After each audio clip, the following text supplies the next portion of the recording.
So I've made it to the Springfield Rotary Food Truck Festival. I'm about to go sample a whole bunch of food. Pretty excited. Little snippets of all the different things I've tried coming up.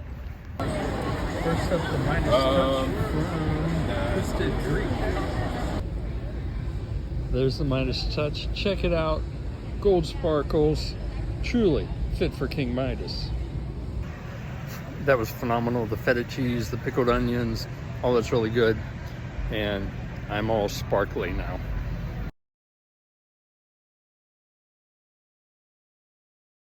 Next up, from the Hawaiian Dine-In, fried musubu spam. I had this last year. It was really, really good. Next up is Hawaiian, nope, I'm sorry. Aloha tacos and more. Went with a teriyaki beef and a Kahlua pork taco. The teriyaki taco, teriyaki steak with the fresh jalapenos, that was my favorite. It was really good. Nice flavor combination. Almost as good as Liza's tacos down in Dayton, but still pretty good. Next up is from Sea Cuisine, a banh mi. That's really good. I got it spicy style.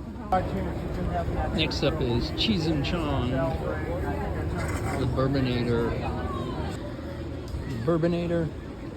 bourbon relish, applewood smoked bacon, mozzarella, cheddar, grilled. So I've officially gorged myself on all kinds of different foods, but the best thing I had today was that Midas burger. That was just absolutely incredible. So I don't remember the name of the place, but go there. Have a great day, and like, share, subscribe.